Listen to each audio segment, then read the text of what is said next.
You have been told that budgeting is the foundation of financial health. Track every dollar. Categorize every purchase.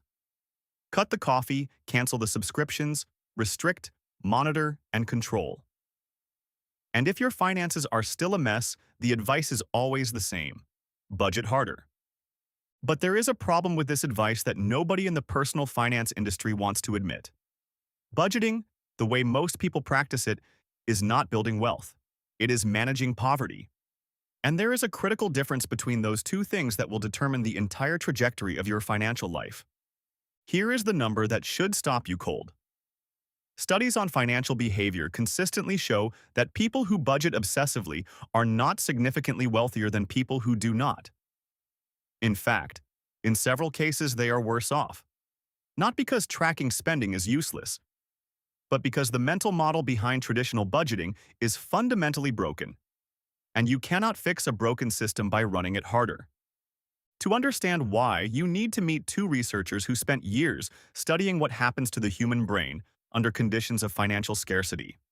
Princeton economist Senthil Mullainathan and behavioral scientist Eldar Shafir published their findings in a book called Scarcity, and what they discovered permanently changed how scientists think about poverty, decision-making, and money.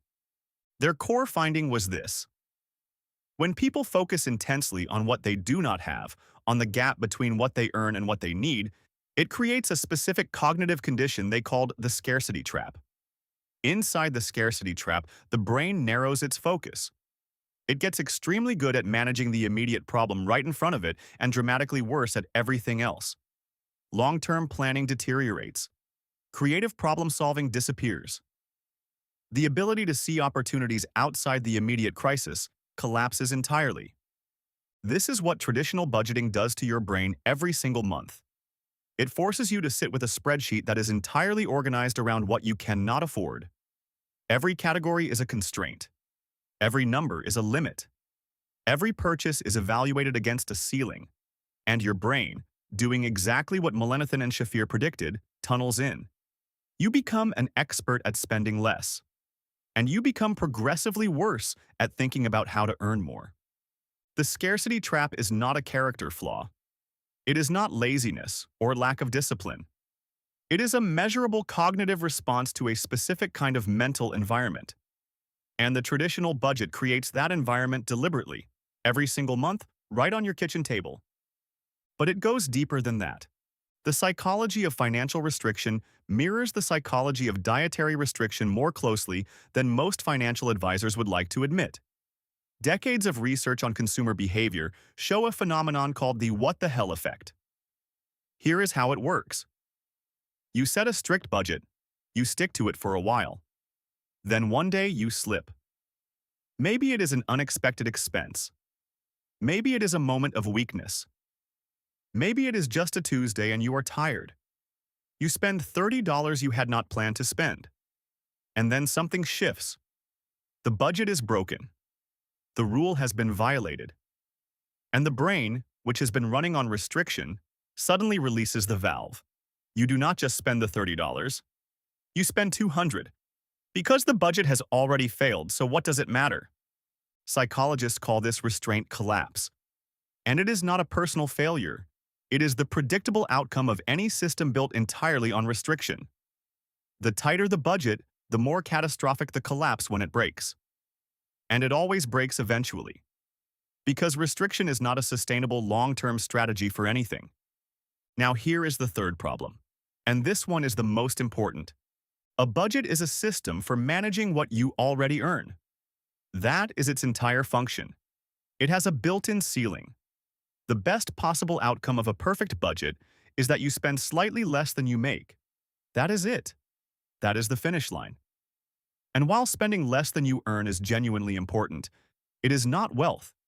It is financial survival with good paperwork. Wealth is not built by spending less. Wealth is built by the gap between what you earn and what you spend growing over time. And the only way that gap grows in a meaningful way is if the earning side of the equation is moving.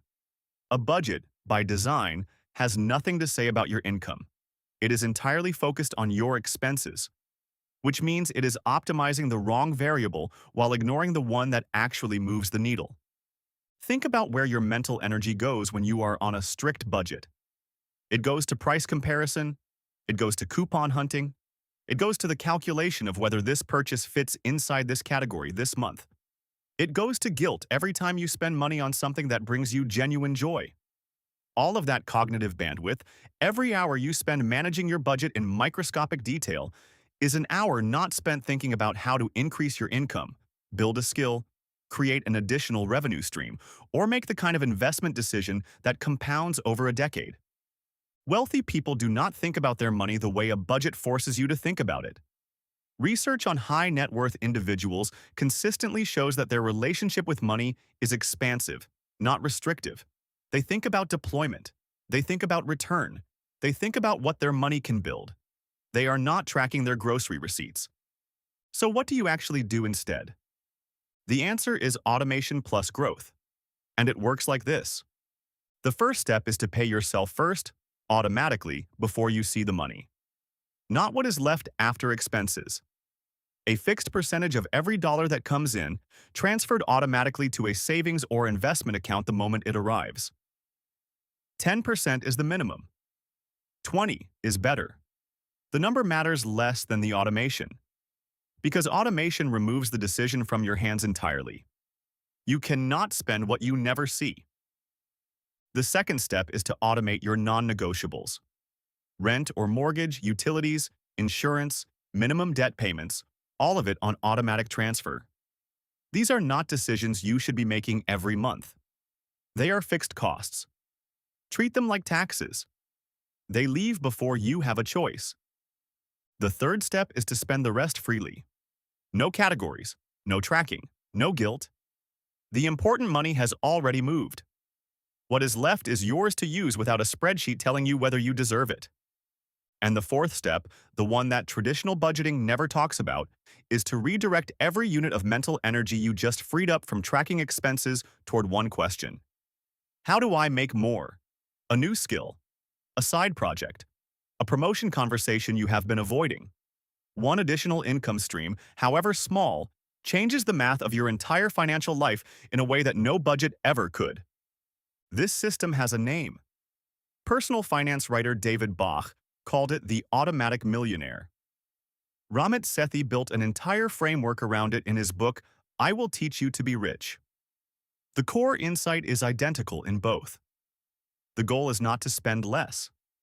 The goal is to build a system where the right money moves happen automatically, and the rest of your attention goes toward building a life worth spending money on. A budget tells you what you cannot have. A system tells your money where to go and then gets out of your way. You have been managing scarcity when you should have been building abundance. Stop spending your mental energy on the spending side of the equation. Automate the essentials, invest first, and spend the rest of your thinking on becoming someone who earns more. The spreadsheet was never going to make you wealthy. But the hour you spend this week figuring out one new way to increase your income might. If this changed how you think about your money, subscribe. Every week we go deeper into the financial systems and psychological traps that determine who builds wealth and who just manages to get by. Hit the bell so you never miss it. And leave a comment below with one expense you are going to stop tracking and one income stream you are going to start building. Let's see what you come up with. D.